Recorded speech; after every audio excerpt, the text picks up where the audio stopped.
Assalamualaikum warahmatullahi wabarakatuh. Di sini kami akan mempresentasikan hasil pekerjaan kami untuk memenuhi tugas dari mata kuliah evaluasi tata guna lahan yang berjudul Survei Penggunaan Lahan di Desa Gondang Manis Bae dengan menggunakan Avanza Map dan peta Landus.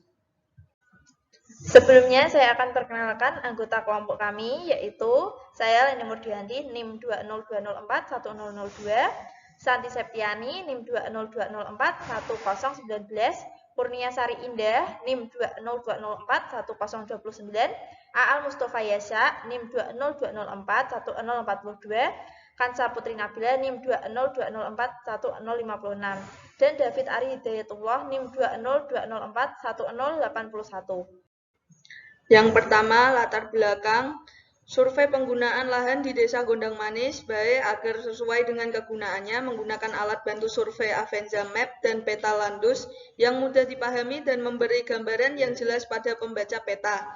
Informasi dari peta dapat digunakan untuk menentukan kebijakan penggunaan lahan yang akan diambil. Desa Gondang Manis Bae memiliki banyak lahan yang berbukit dan secara umum dijadikan untuk lahan pertanian, industri, dan pemukiman. Perubahan fungsi lahan pertanian paling besar menjadi pemukiman dikarenakan pertambahan jumlah anggota keluarga dan alih profesi non-pertanian. Oleh karena itu, harus dilakukan pemetaan dengan validasi pengecekan lapangan untuk mengetahui lahan tersebut sudah sesuai dengan kegunaannya. Selanjutnya tujuannya untuk memahami kondisi lahan dan mengetahui kesesuaian penggunaan lahan di Desa Gondang Manis, Kecamatan Bae. Alat dan bahan yang digunakan yaitu kamera, HP, lahan observasi, Avanza Map, GPS status, peta landus, peta lereng, narasumber atau pemilik lahan. Metode yang digunakan adalah pengamatan atau survei yang bersifat kuantitatif, yang kemudian didiskusikan dan dipresentasikan secara daring dengan anggota kelompok.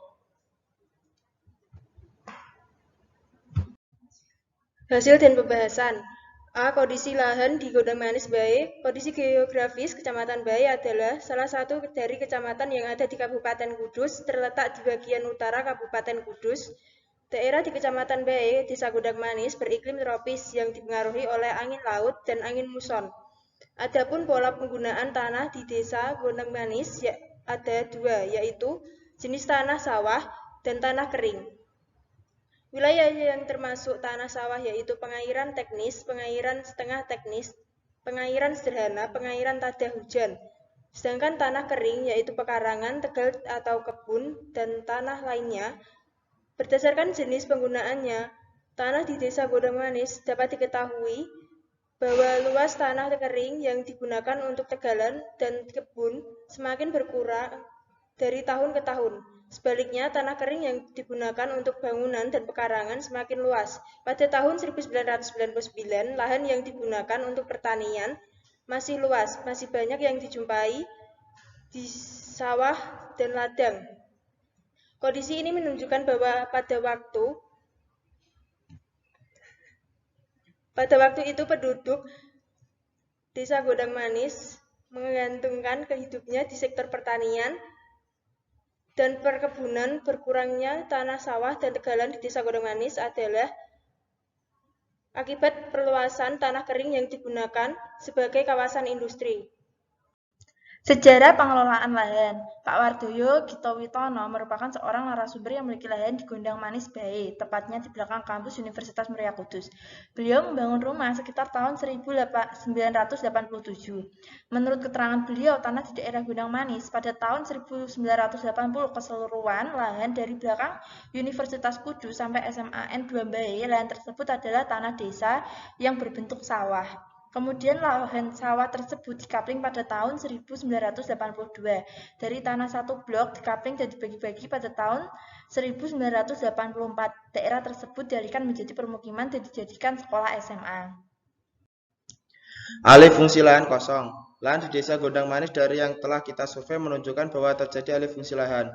Lahan yang dulunya adalah lahan kosong sekarang dijadikan pemukiman dan lahan industri. Dalam aplikasi Avenza Maps memperlihatkan lokasi letak GPS berwarna hijau muda yang menandakan lahan tersebut merupakan lahan persawahan sebelum dialihfungsikan.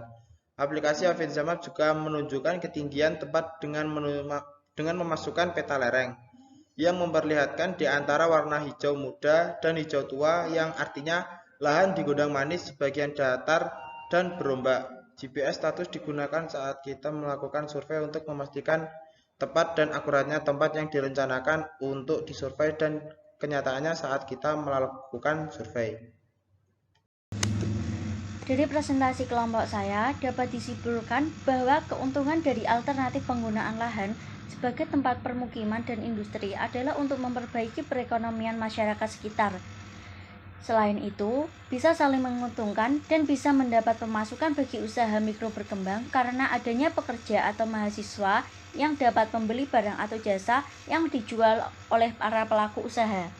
Sekian presentasi dari kelompok kami, semoga bermanfaat. Mohon maaf jika ada kesalahan kata maupun kalimat. Wassalamualaikum warahmatullahi wabarakatuh.